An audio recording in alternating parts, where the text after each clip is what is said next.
So, Jim, we made it. We made it to Nordcap, and for me, actually, I was trying to bust a myth. So I did this journey solo 2 years ago, and when I proposed it again this year, some people said to me, "What you're doing is off the scale," and I really didn't think it was off the scale because, again, if you prepare and you go through the logistics, and we spoke about this, and in order to bust that myth, I said, you know what I'd love is to get a regular motorcyclist to come with me and prove just can anybody do it, you know? And actually I canvassed worldwide and nobody. A friend of mine said, well, it's a bit like asking somebody, do you want a kick in the groin, half your wallet stolen and get thrown in the river? You know, are you surprised that nobody is turning up for this, you know? And then very late in the day, somehow or other, you got contacted. Just tell me a bit about the nature of... Oh, I thought it was a paid event. That was it. How did you hear about this, sir? About 2 months ago, I was introduced to you, and in the same conversation, you mentioned that you were going to Norway, and did I like to come along? We were speaking about motorbikes, and I sat and thought about it. There's a few other things going on in the background, people who loved ones who are sick and have their own challenges going on, and some advice that they were giving me at the time was, you know, follow your dreams, do things now while you're young, and you just happened to lob this question into the middle of it, and I went away and thought about it, and I spoke to my wife, and she said, if there's something you want to do, you know, tick the box. I didn't even know it was a box to be ticked. Okay. So, and like I would describe you as a kind of regular enough motorcyclist. You've motorcycled for a few years, mostly around Ireland, but you have been overseas once, twice. But I remember when you came to my home, I was kind of quite emphatic with you about, Jim, these are the logistics. Mm-hmm. So would you have... What did you think of the whole idea of, I suppose, my forcefulness in being prepared properly? Well, you made it quite simple. You broke it down into different compartments. So there was the bike, there was my own personal clothing. You broke it down into the logistics of what was going on. You also broke it down into the camping element of it. And there was another area I just can't... but in my mind, from your conversation, that's how I broke it down. And I think you led from yourself. So I just started attacking one piece at a time, taking the big items. For me, it was the sleeping bag. It was a concern. I suppose that was a challenge. There was the bike and I had the bike and getting the bike ready. So I just took those big things and tackled them one at a time. And still, within 2 months, I think they're trying to get ready. We were up against it. Even at the last day, I'd order a helmet. They came in from America. It was a heated helmet. And there was the Baffin boots. Mm. They had to come in from America. The Baffin boots got in time. The helmet didn't. Okay. So it's really, I know one thing I had mentioned is, you know, when it comes to logistics, it's like filling a bucket. You put the big rocks in first, which are the major things like the sleeping bag and the helmet and the bike modifications. And you put the pebbles in next and you put the sand in last, you know. And I'm just wondering, of all the proposal, what was the bit that kind of freaked you out the most? For me, the hardest camp was the camping. Camping is not something I've really done, actually. I've really done. So the driving on the left-hand side, the driving in Europe, whilst it mightn't have been on a motorbike, I've driven the world in different cars, different machines, so that didn't bother me. In regard to getting the motorbike ready, I have a mechanical enough mindset, and that didn't bother me. So in regard to the logistics and planning, again, I probably wouldn't be the best at it, but I do it on a day-to-day part of our job. Okay. A lot of it is mentally done rather than probably like other people who would have an Excel chart and so on. Okay. So, but I'd be taking things off in my brain. Okay. So it came down to the camping. That was the issue. So the camping was the thing that really freaked you out. But yes. Can I ask you then? Why? In the journey, what was the thing that you found the most challenging? It came down to the camping. So I'm a large guy. Getting clothes to fit me is quite difficult. So to find a suit on the bike to fit me and to fit me comfortably, that was, I would have seen as a big challenge. But we managed to get it. Okay. But tell me then, we had a very big incident 2 days ago, if you recall, on the way up from Olderfjord. You mean the winds? Yes. Yes. you remarked to me when we arrived in that was the most frightening ride you ever did. Yes. I'm wondering, did that supersede your fear about camping? No. No. No. I took it as it was. Yeah. You told me, you had warned me that winds were strong. We had planned for a particular time and so on, and we went for that time slot. I just couldn't get over the strength of the winds. What was saying on paper that we were about to meet 8 to 10 meters per second, if I can remember. What we actually met were over 100 kilometer per hour, on 140 kilometer gusts. Yeah. It didn't match, and I'm still. That was the shock. How did we find ourselves there? Yeah. And then watching the consequences of. I was fortunately enough that we didn't panic, and I had the weight of the bike and the weight of myself and so on to keep me steady and rock solid. It was scary that watching you were ahead of me. And you had a way lighter bike, and yourself is quite lighter. How it was influencing you more, but it was your skill that kept you on the road. I was wondering if I was in the same position as light as you, would I have had enough skill to keep it on the road? And possibly yes or no, or would I have panicked? Yeah. But I didn't. So there's a mixture of panicking.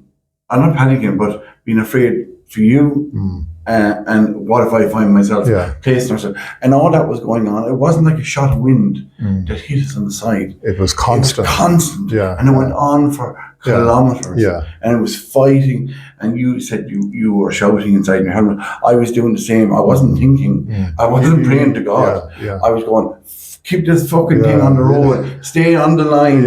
Hold it. Yeah. You know. And, but tell me this now, because maybe I'm quite used to camping, and for you it's a very new experience. If somebody said to you, Jim, you have to ride through that storm again, or else take a night camping in minus 30 degrees, which would you choose? I suppose my view of camping has changed, and only for I have, and it comes down to the equipment. I had visions of it being very cold at night, and you know, you stayed in people's houses and they might have given you a sleeping bag and you were frozen during the night, you know. And I was thinking, my God, we're going outside this time, I'm going to freeze. But we bought, you recommend a particular sleeping bag from a particular company. Yeah. And I rang that company actually about 8 times. And I went through what I wanted to order and why and so on, and they brought me through the process. For me, it was a joy to get out of my onesie suit into the sleeping bag. Okay. I enjoyed the sleeping bag. Okay. So you kind of were getting a little into the groove of camping. Of the sleeping bag. Okay. So when we were camping, anytime there was a solid structure, I had no problem with camping. You know, I wasn't you weren't. No. But back to the question. Yes. Ride through that storm again or camp another night in minus 30? I'd camp another night. Yeah, I thought so. Yeah. So tell me then about yesterday. We made an attempt kind of about 3 p.m. and then we abandoned. We looked at weather and winds during the night and we had it in our mind for 8 o'clock this morning. How were you feeling last night in the run-up to this morning's mission? I think it brought me back to what we were planning, preparing stuff on paper, what we were expecting versus what was actually going to be there. Now on this occasion, it matched. Yeah. So there was apprehension leading up, and just as we went up the hill, there was a few sudden shots of wind. I was going, oh God, this is going to be hard. But I'm going to grind my teeth and let's get on with it. Yeah. You know, that was my attitude. Okay. So, and just the last question, well, maybe second last question. So you've gone through a couple of months of logistical preparations, you prepared all the camp, you bought all the stuff, you bought all the stoves, we had the army ration packs. That's not even mentioned the clothing you need on a motorcycle and all that goes with that. We actually had to go to Lithuania to get some logistics sorted. We did that. Then there was modifications done on the motorcycle and so on. That was done. So it was an awful lot of effort and time and money. How did it feel when you rolled in and seeing that globe in front of you today? It'd be wrong for me to say I was overwhelmed. That it's normally for us in the work I do, you have a project, you start and you finish. And for me, that was a project. What was more probably intense was the feelings I got at some points when I had time to think during the motorbike ride. I've taught my friends who have cancer and who are going through a similar pain. Like my pain was I hate camping and things were sticking to my hand, but they're going through pain and so on. So those thoughts were going to mind as we drove. It was how are they managing that? How do they manage to stay positive? How do they, what demons are they fighting? And those came back then when we were on the bend, and those demons, that fear comes up and it's trying to grab you, and you think there's someone trying to pull me over the side of a mountain here.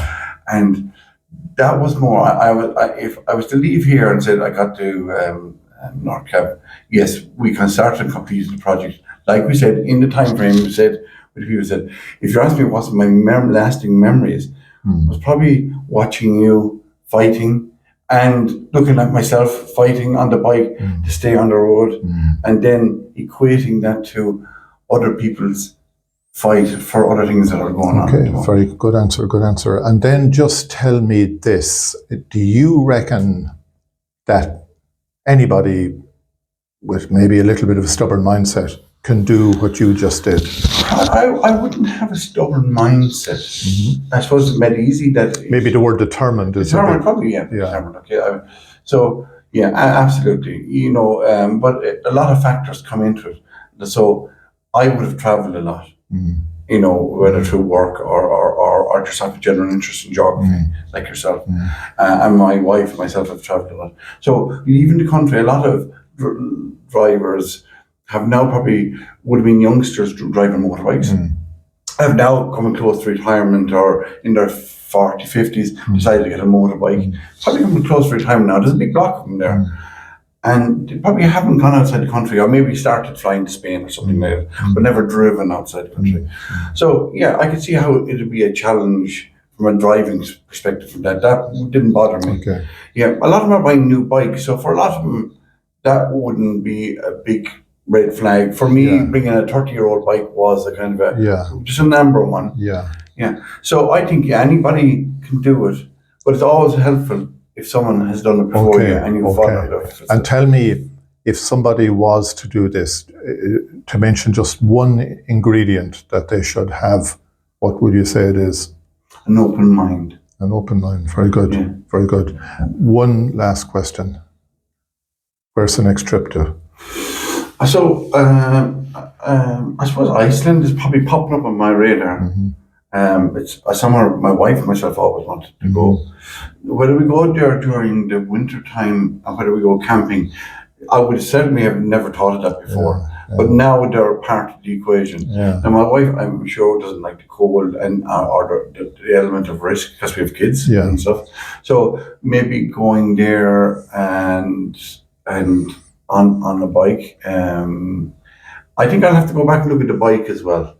While the bike I have, Tiny's nice bike, we were introduced to a Ural, and I could see the practical side. It's a Russian bike, for those who don't know, and they are still building it for something, I think 400 a year now, and they're expensive, but they have a sidecar. Okay. Yeah, and that might be the way to go. I think to allow us to go do that travel. And carry someone in safety. I think there's something in there that as well. Very good. Jim, it's I just want to say to you that I'm incredibly proud of you. And since we met 2 months ago, we've got on incredibly well. There's been no day three syndrome. I really think we've got on very well throughout the journey. Oh, you can take a poking now. But in fairness, from my point of view, the main ingredient was to be able to work through the logistics of getting what's necessary. And you did that incredibly well, and you took to the task incredibly well. And I just want to congratulate you on reaching Nordcap. No, thank you very much. Incredible achievement. Thank you very much. I've no doubt, and I really hope that we will be friends for life after this. Oh, I'm sure.